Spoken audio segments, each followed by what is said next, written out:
I'll tell the complainant that this is a small world, and the way I've seen from the clip, I don't know her.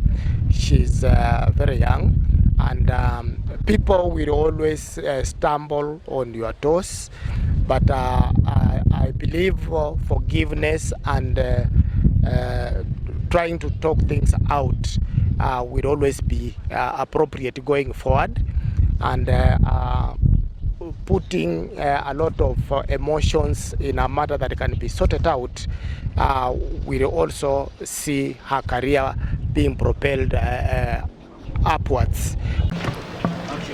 Hi guys, welcome back to Kenaka TV, your favorite online TV show. If it's your first time here, please consider subscribing because we have so much coming up for you. Yeah, so guys, as you can see today, I am right here at Kibera Low Courts.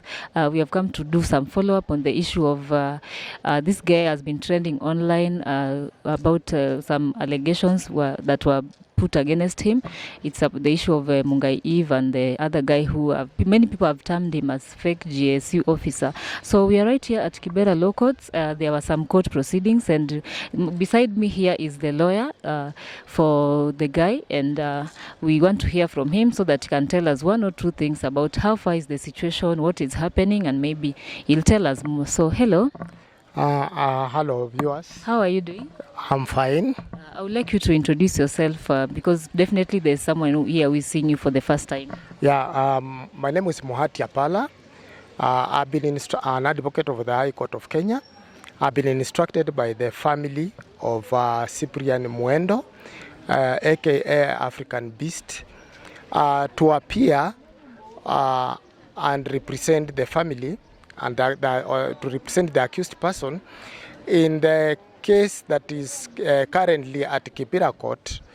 The accused person was arraigned in court on Tuesday, that was 11th, on allegation of impersonation of a police officer, having prohibited garments that belong to Kenya Police, and for criminal label, where is alleged to have assassinated the character of one Eve Mungai. During the plea taking on 11th, the accused was not represented. Today, I've made up the follow-up and made an application to have the cash bail reviewed and the bond reviewed in accordance with the Constitution of Kenya and the judiciary bail and bond policy that is in existence. We believe that the accused person is not a flight risk. The accused person is innocent and he'll proved guilty, and he has a fixed abode in Nairobi. That's where he applies his trade, and therefore he cannot be incarcerated without a due process being followed.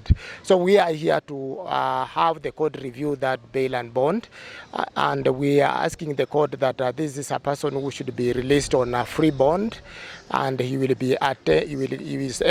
attend the court as and when the court requires his presence.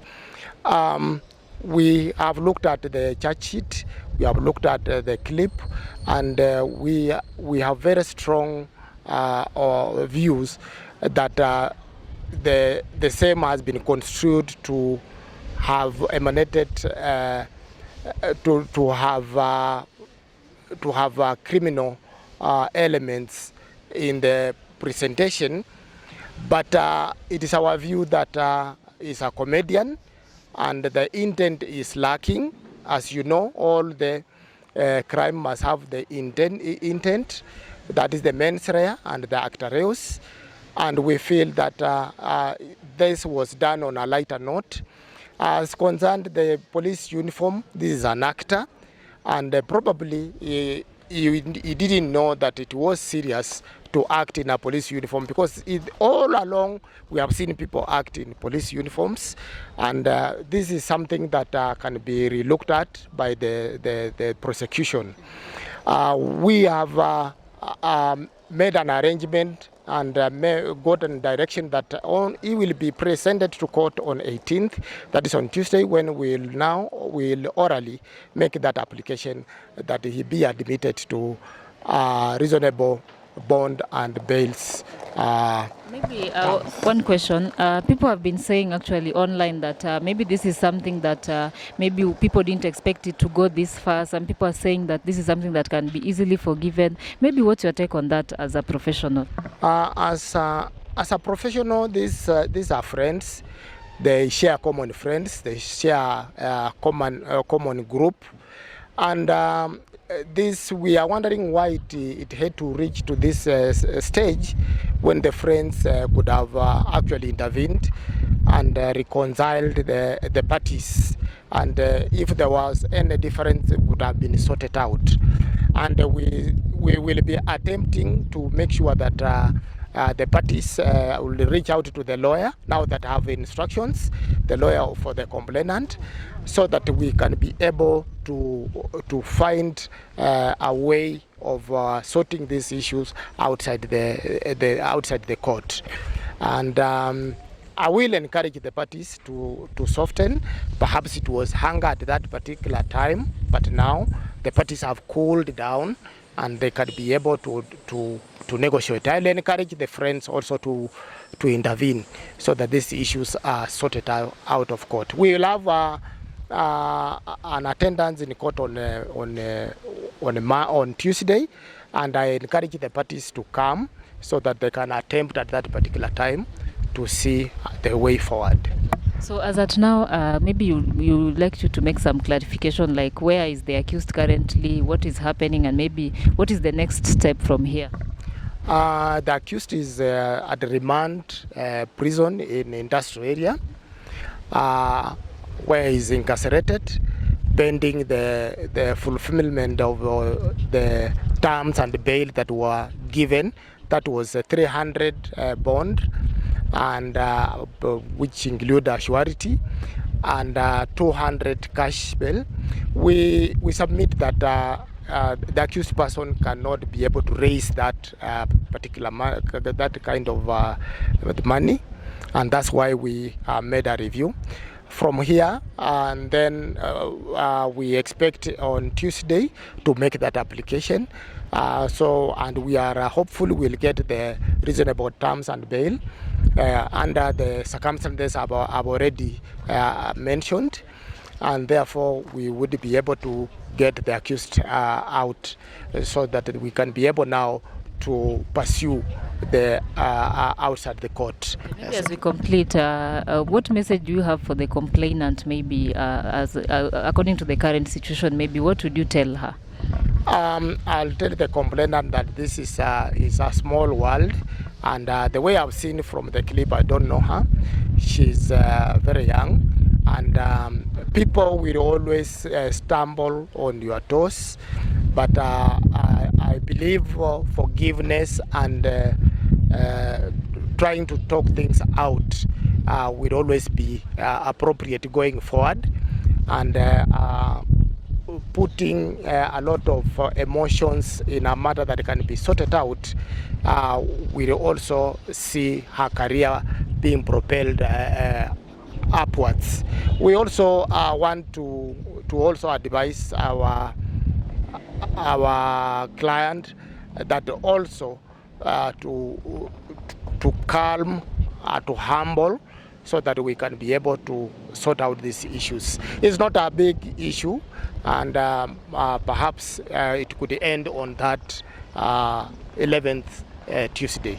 Maybe one last word to Kenyans, because this is something that is really being talked about currently on all social media platforms. Maybe there are mixed reactions over this issue. Maybe what would you tell Kenyans who are reacting to this story at this time?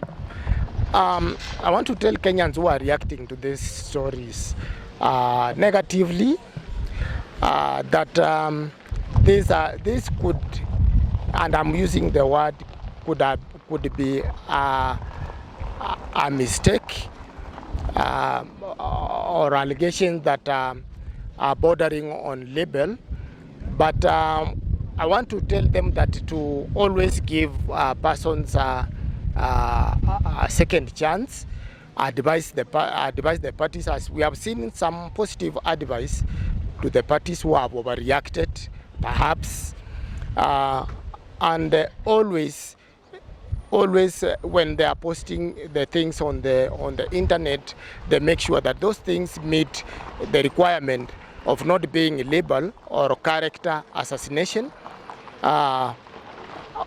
or so that they know that this is something that is being watched. Somebody's reputation, once it is gone, it is usually not very easy to get. And this all is happening to both sides, both the person who has overreacted, the complainant, and the person who is allegedly to have done that, because we have taken exception to the criminalization of comedians'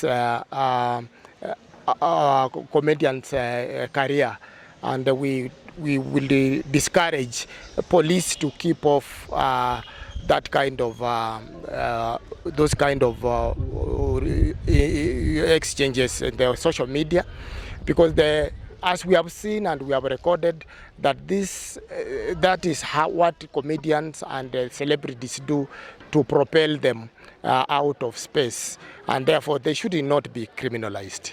Yeah. Thank you so much for your time. I really appreciate it. Most obliged. Maybe see you in the next step, and I wish you all the best. All the best too. Thank you. Thank you guys for watching. It's been a good time here with the accused's lawyer, and maybe we'll keep you updated on everything that will be going on. So stay tuned. Don't forget to subscribe. See you in the next video.